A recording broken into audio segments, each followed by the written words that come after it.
अस्सलाम वालेकुम students, welcome back to my YouTube channel inside learning.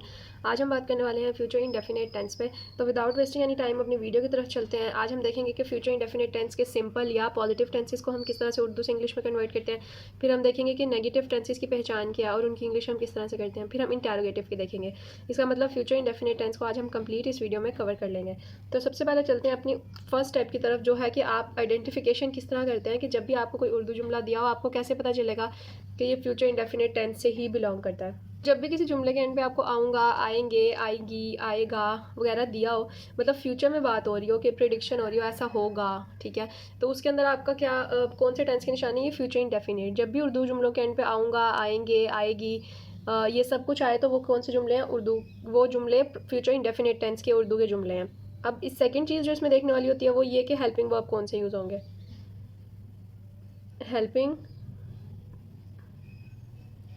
Verb जैसे future present में हम इज़ आर एम यूज़ करते रहे हैं, पास्ट में हम वॉज वर यूज़ करते रहे हैं, तो फ्यूचर इंडेफिनिट में क्या होगा? हेल्पिंग वर्ब इसके अंदर यूज़ होंगे शैल, और दूसरा हमारे पास जो हेल्पिंग वर्ब है वो है विल। या तो शैल यूज़ होगा या विल यूज़ होगा सब्जेक्ट के बाद। स्ट्रक्चर मैं आपको इसके एंड पे लिखाऊंगी, पहले आप ये सारे पॉइंट्स नोट कर लें। वर्ब की कौन सी फॉर्म आएगी? फर्स्ट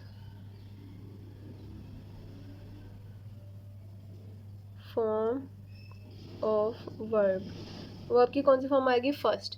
तो ये 3 पॉइंट्स आपने याद रखने हैं कि उर्दू निशानी क्या है? आऊँगा, आएंगे, आएगी, आएगा, और उसके साथ हेल्पिंग वर्ब सब्जेक्ट के साथ क्या लगेगा? शैल लगेगा या विल लगेगा। प्लस इसके अंदर वर्ब की कौन सी फॉर्म यूज़ होगी? First form of verb. First form, second past में होती थी, और हमारे जो प्रेजेंट था उसमें भी इंडेफिनिट में तो फर्स्ट ही होती थी। तो इस केस में भी प्रेजेंट फ्यूचर इंडेफिनिट के केस में भी कौन सी फॉर्म यूज़ होगी? वर्ब की फर्स्ट फॉर्म।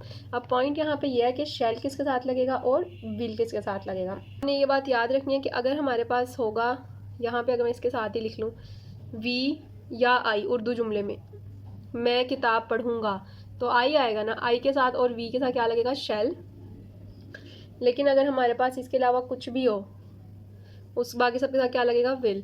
तो जब भी आपके पास जुमले में वी या आई हो, हम स्कूल जाएंगे, we we go to school, तो वो वी शैल आएगा, we shall go to school. We और आई के साथ हमेशा क्या आएगा? शैल, और बाकी जितने भी होंगे नाम, प्लेस, कुछ भी है, उनके साथ क्या आएगा? विल। अब हम इनके कुछ जुमलों की उर्दू से इंग्लिश करते हैं। पहले मैं आपको इसका स्ट्रक्चर लिखवा देती हूँ, फिर मैं आपको इनकी कुछ पॉजिटिव वाले फ्यूचर इंडेफिनिट टेंस की कुछ एग्जांपल्स कराऊंगी।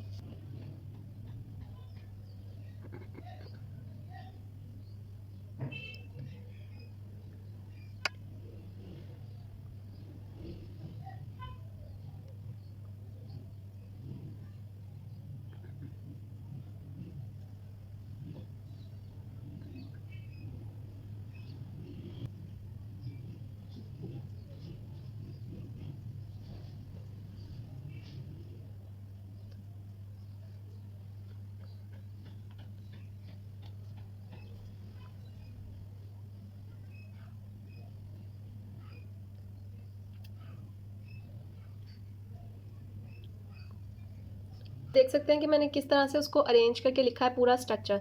फ्यूचर इंडेफिनिट टेंस में अगर आपके पास पॉजिटिव जुमला हो, पॉजिटिव जुमला वो होता है जो बिल्कुल सादा जुमला हो, जिसमें कोई नेगेटिव या इंटरोगेटिव बात ना हो रही हो। जैसे अगर मैं कहूँ मैं वक्त पर पहुंच जाऊंगा, मैं वक्त पर पहुंच जाऊंगा, अब ये कौन सा जुमला है? पॉजिटिव, मतलब बिल्कुल सादा जुमला है, मैं वक्त पर पहुंच जाऊंगा। अगर मैं कहूँ नेगेटिव, मैं वक्त पर नहीं पहुंचूंगा, और अगर इंटरोगेटिव, क्या मैं वक्त पर पहुंचूंगा। तो इस तरह से आप जो है ना, तीनों जो टाइप्स हैं फ्यूचर इंडेफिनिट टेंस की, उनका स्ट्रक्चर लिखते हैं। पॉजिटिव में क्या होगा? मैं वक्त पर पहुंचूंगा, तो इसकी इंग्लिश क्या होगी? आई।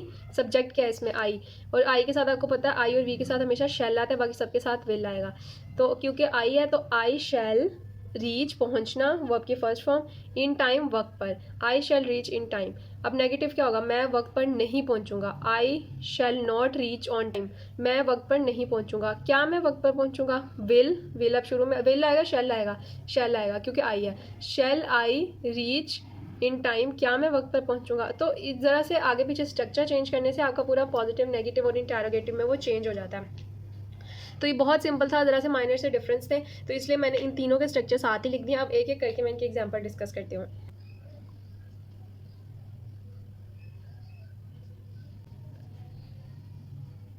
धुआं आसमान की तरफ उठेगा, धुआं आसमान की तरफ उठेगा से हमें पता चला ये फ्यूचर इंडेफिनिट का कौन सा वाला है? बिल्कुल पॉजिटिव वाला है, इसमें कोई नेगेटिव इंटरगेटिव बात नहीं हो रही। अब एक जुमला ये है, इसकी अगर मैं इंग्लिश करूँ तो वो किस तरह से होगी? धुआं, स्मोक। आपको पता है सबके साथ क्या आता है? आई और वी के साथ बस शेल आएगा, बाकी सबके साथ क्या आएगा? विल। स्मोक विल, उठने की इंग्लिश क्या होती है? रेज। स्मोक विल रेज कहाँ पे? टू द स्काई, आसमान की तरफ। ये हो गई शादी। अब ना कुछ जुमले ऐसे होते हैं उर्दू सेंटेंसेस में जिनके अंदर ना ऑर्डर दिया जा रहा हो, जैसे कि हम तुम्हारा इंतज़ार ज़रूर करेंगे, मतलब कोई मजबूरी, धमकी या हुक्म जाहिर हो रहा हो ना, उन जुमलों की ना इंग्लिश थोड़ी सी चेंज हो जाती है। वो किस तरह से होती है? जैसे अगर मैं एक जुमला बताऊँ, हम तुम्हारा इंतज़ार ज़रूर करेंगे, अब ये काइंड ऑफ मजबूरी है कि हमें ज़रूर ये करना ही है, ठीक है, ये होना ही है ये वाला काम। तो अब आपको पता है हम तुम्हारा इंतज़ार ज़रूर करेंगे, इसकी हम की इंग्लिश क्या होती है? वी। अब टेक्निकली तो वी के साथ शेल ही आना चाहिए, जैसे कि मैंने आपको समझाया, लेकिन इस केस में वी के साथ क्या आएगा? विल। क्योंकि कुछ ऐसी कंडीशंस होती हैं फ्यूचर इंडेफिनिट टेंस में, जब हमें कहीं पे अगर धमकी मिल रही हो, धमकी, ये वर्ड्स आप लिख लें, मजबूरी हो या हुक्म हो, अगर ये तीन कंडीशन किसी भी जुमलों में आ गई है ना उर्दू के, तो उनकी इंग्लिश करते हुए आपने आई और वी के साथ विल लगाना है। क्या लगाना है आई और वी के साथ? विल। अदरवाइज बाकी सारे केस में आई और वी के साथ हमेशा शैल ही रहता है। लेकिन अगर नॉर्मल उर्दू जुमले हो जैसे कि ये है, लेकिन अगर कोई हुक्म दिया जा रहा है, कोई मजबूरी है या धमकी है, उसके साथ आई और वी के साथ क्या आएगा? विल आएगा, और बाकी सबके साथ शैल आएगा। तो आपने उर्दू जुमला बड़े ध्यान से पढ़ना है फ्यूचर इंडेफिनिट टेंस का, कि इसके साथ विल आएगा कि शैल आएगा। जैसे एक और अगर मैं जुमला बताऊँ, तुम अपने वालिदैन का हुक्म ज़रूर मानोगे, मतलब अब ये एक ऑर्डर है आपको कि तुमने ज़रूर मानना है, ठीक है। तो तुम क्या होगा? तुम अपने वालिदैन का हुक्म ज़रूर मानोगे। यू। अब यू के साथ आमतौर पे तो अगर आम कंडीशन होती तो मैं यू विल लगाती, लेकिन क्योंकि हुक्म आ रहा है तो क्या लगेगा? शैल। यू शैल ओबे योर पेरेंट्स। तो अब मैं कुछ जुमले लिखती हूँ यहाँ पे। आई होप आपको ये समझ आ गई है कि मैं क्या कह रही हूँ। कुछ कंडीशंस में वैसे आई और वी के साथ लगना शैल ही है, लेकिन कुछ कंडीशंस ऐसी होती हैं जब आई और वी के साथ विल लगता है, लेकिन बाकी सबके साथ शैल लगता है।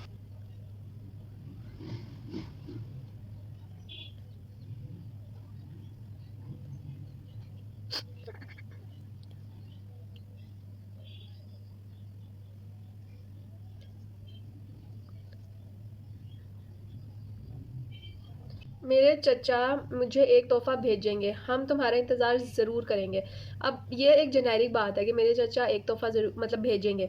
यहाँ पे वो एम्फेसाइज कर रहा है, जोर दे रहा है कि हम तुम्हारा इंतज़ार ज़रूर करेंगे। अब ये आ गया ऑर्डर। इसकी पहले इंग्लिश करते हैं, मेरे चचा मुझे एक तोहफा भेजेंगे। मेरे चचा, माए अंकल। अब आम रूटीन में शेल किसके साथ आता है? आई और वी के साथ। लेकिन अगर सब कुछ कंडीशंस नॉर्मल है, आम रूटीन है, तो विल जो है वो बाकी सबके साथ आएगा, आई और वी के साथ सिर्फ शेल आएगा। तो अब यहाँ पे क्या आएगा? क्योंकि ये बाकी सारी कंडीशन में से, तो माई अंकल विल सेंड भेजेंगे मी आ गिफ्ट। ये हो गई बिल्कुल आम कंडीशन। अब अगर यहाँ पे कैसी कंडीशन हो जिसमें जोर दिया जा रहा है, हुक्म है, हम तुम्हारे इंतजार जरूर करेंगे, कोई मजबूरी है, धमकी है या हुक्म है, तो उसकी क्या होगी? अब वैसे अगर यहाँ पे वी, हम की इंग्लिश होती है वी, तो यहाँ आना तो यही चाहिए कि वी शैल, लेकिन क्योंकि इसमें मजबूरी दिखाई दे रही है तो हम क्या करेंगे? We will. वी विल क्या करेंगे? हम तुम्हारा इंतजार जरूर करेंगे। वी विल वेट, वो आपकी कौन सी फॉर्म आएगी? First. We will wait for you, हम तुम्हारा इंतजार ज़रूर करेंगे। तो इस तरह से आपका जो है ना शेल और वी की जगह स्विच होगी। उर्दू जुमले पे डिपेंड करता है कि हुक्म, कोई धमकी, कोई मजबूरी हो तो शेल, अच्छे भले शेल की जगह क्या आ जाएगा? विल, आई के साथ भी और वी के साथ भी। अदरवाइज बाकी सब कंडीशन में वी और आई के साथ हमेशा शेल रहेगा, विल नहीं आएगा अगर आम जुमले होंगे, और बाकी सबके साथ उलट होगा। तो ये आपने याद रखना है। अब मेरा ख्याल है मैंने आपको अच्छी तरह से एक्सप्लेन कर दिया। अब पेपर में इस किस्म की कोई गलती नहीं होनी चाहिए कि कहाँ पे शेल लगना है, कहाँ पे विल लगना है। उसकी वजह यही है कि आपके पास कुछ उर्दू की कंडीशन है, अगर तो इस तरह हुआ हो तो फिर आप वहाँ पे लगाएंगे विल आई और वी के साथ, अदरवाइज नहीं लगाएंगे, अदरवाइज शेल ही लगेगा।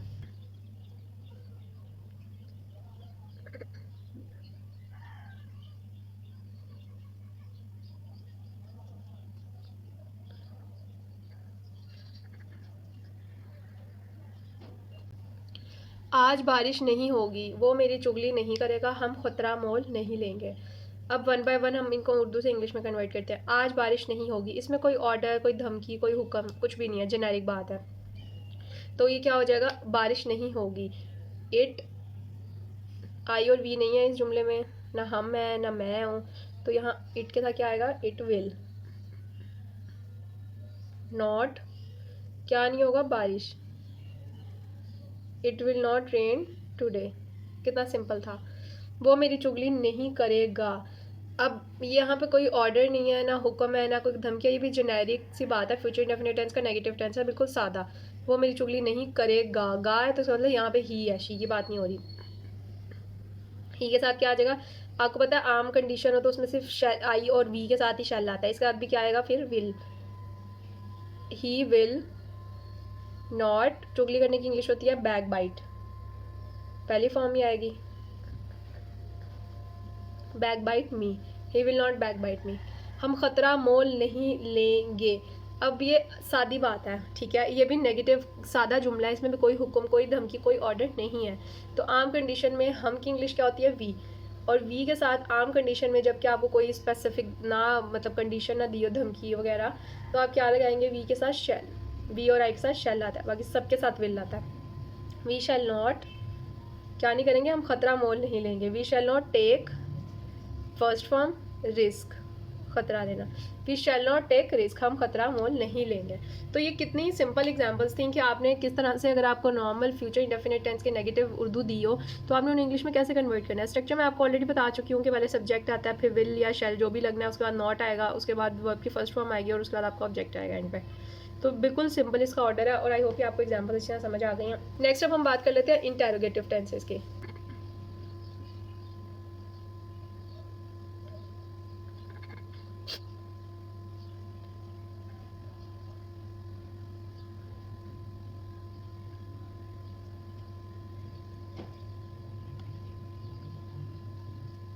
हम वन बाय वन इनको इंग्लिश में कन्वर्ट करते हैं। क्या माली पौधों को पानी दे रहा है? बिल्कुल सादा फ्यूचर इंडेफिनिट टेंस का इंटेरोगेटिव उर्दू जुमला ही है। आपने इसको इंग्लिश में किस तरह कन्वर्ट करना है? क्या माली पौधों को पानी दे रहा है? सबसे पहले तो आपको ये पता होना चाहिए कि माली के साथ विल लगेगा कि शैल, क्योंकि पहले ही मैं 10 दफ़ा बता चुकी हूँ कि वी और आई के साथ ही शैल लगेगा। तो इसके साथ क्या लगेगा? विल। सादे जुमलों की कंडीशन में विल। माली की इंग्लिश क्या होती है? गार्डनर। Will gardener. क्या माली पौधों को पानी देगा? Will gardener water. पानी देने की इंग्लिश होती है द प्लांट्स, पौधों को। बहुत इजी जुमला था। नेक्स्ट देख लेते हैं, तुम इम्तिहान कब पास करोगे? वर्ड आ गया कब। कब की इंग्लिश क्या होती है? व्हेन। तुम इम्तिहान कब पास करोगे? When will. अब जैसे कि मैंने पहले ही बताया कि जो इंटेरोगेटिव प्रोनाउंस है वो कहाँ आ जाएंगे? हेल्पिंग वर्ब से भी पहले। When will you, first form verb की pass the examination. When will you pass the examination. तुम इम्तिहान कब पास करोगे? नेक्स्ट एग्जाम्पल देख लेते हैं, मैं इस्लाम की तबलीग क्यों ना करूँगा। सिंपल, इसके अंदर मैं आ गया तो आई के साथ क्या आता है? शैल। नॉर्मल कंडीशन में अगर कोई स्पेसिफिक कंडीशन ना दी हो, धमकी वगैरह की या ऑर्डर की, मैं इस्लाम की तबलीग क्यों ना करूँगा। वाई। क्यों की इंग्लिश अब पहले सबसे पहले क्या आ जाएगा? क्यों। Why interrogative pronoun. मैं इस्लाम की तबलीग क्यों ना करूँगा। Why shall I not preach. तबलीग करने की इंग्लिश क्या होती है? प्रीच। किसकी? इस्लाम की। तो यहाँ से एक और आपने स्ट्रक्चर सीखा है, यहाँ पे एक और आपने न्यू एडिशन किया है, वो ये चीज़ कि अगर तो आपका प्रोनाउन इंटरोगेटिव प्रोनाउन है वो तो चलो स्टार्ट में आ जाएगा, लेकिन बाकी का जुमला वैसे ही रहा है। तुम इम्तिहान कब पास करोगे? मैं इस्लाम की तबलीग क्यों ना। अब इस वाले जो जुमले में ना एक चीज़ नहीं ऐड हुई है, वो ये है कि ना। तो आपने इस ना को अपने इंग्लिश के जुमले में किस तरह एडजस्ट करना है? उसका सिंपल तरीका है कि आपने जो इंटरोगेटिव प्रोनाउन है उसको सबसे पहले लिखना है, फिर आपका शैल एज इट इज ही रहेगा, क्योंकि हेल्पिंग वर्ब ही दूसरे नंबर पे आता है। पहले नंबर पे अगर आपका प्रोनाउन वाला इंटरोगेटिव वर्ड आ भी गया, दूसरे नंबर पे आपका हेल्पिंग वर्ब ही रहेगा। और अगर आपके एक ऐसे सवाल जुमले में ना का वर्ड भी आ गया ना, तो वो आपके सब्जेक्ट के हमेशा बाद में आएगा। सब्जेक्ट तीसरे नंबर पर रहेगा, नॉट कहाँ आएगा? हमेशा चौथे नंबर पर। उसके बाद आपकी वर्ब की फर्स्ट फॉर्म आएगी 5वें नंबर पर, फिर आपका आएगा एंड में ऑब्जेक्ट। तो ये आपका करेक्ट ऑर्डर है एक ऐसे जुमला लिखने का जो इंटेरोगेटिव भी है प्लस नेगेटिव भी है। मैं इस्लाम की तबलीग क्यों ना करूँगा। Why shall I not preach Islam. ठीक है, तो ये इसके लिखने का करेक्ट ऑर्डर है। तो आई होप आपको ये अच्छी तरह समझ आ गया होगा। मैंने फ्यूचर इंडेफिनिट टेंस के इंटेरोगेटिव की भी कुछ एग्जांपल्स करवा दी हैं आपको, नेगेटिव की भी और पॉजिटिव की भी, आप उसको सिंपल भी कह सकते हैं। तो आई होप ये आपका अच्छी तरह कवर हो गया फ्यूचर इंडेफिनिट टेंस अभी के लिए। और नेक्स्ट इंशाल्लाह हम बात करेंगे फ्यूचर कॉन्टिन्यूस टेंस की। तब तक के लिए अगर आपका इसमें से कोई भी क्वेश्चन है आप मुझे कमेंट सेक्शन में ज़रूर पूछ सकते हैं। तो मिलते हैं अपनी नेक्स्ट वीडियो में। अल्लाह हाफिज़।